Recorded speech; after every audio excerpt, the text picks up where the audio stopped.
আসসালামু আলাইকুম। আমার কবুতর প্রেমী ভাই বোনেরা কেমন আছেন? আশা করি ভালোই আছেন। আল্লাহর রহমতে আমিও ভালো আছি। আজকে বাচ্চাগুলো নিয়ে আসলাম। আগে যে বাচ্চাগুলো সেগুলো বড় হয়ে গেছে। এখন আমি আবার যে নেক্সট বাচ্চাগুলো উঠাইছি সেগুলো দেখেন। এই যে আরও আছে, প্রত্যেকটার তলে আলহামদুলিল্লাহ বাচ্চা আছে। এই দেখেন, আর এই যে বাচ্চা উমেও আছে। এই যে এটার তলেও বাচ্চা আছে, এটার তলেও বাচ্চা আছে, আবার ডিমে উমো আছে প্লাস।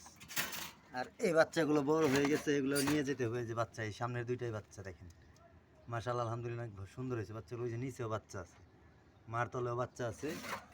আর এই নতুন পেয়ার করলাম এই জোড়া। পেয়ারগুলো কেমন হয়েছে কমেন্টে জান। সবচেয়ে কালপিট কবুতর নাপতার যে পেয়ারটা, এই যে এনাদের বাচ্চা, এগুলা বাচ্চাগুলো কেমন হয়েছে কমেন্টে জানাবেন।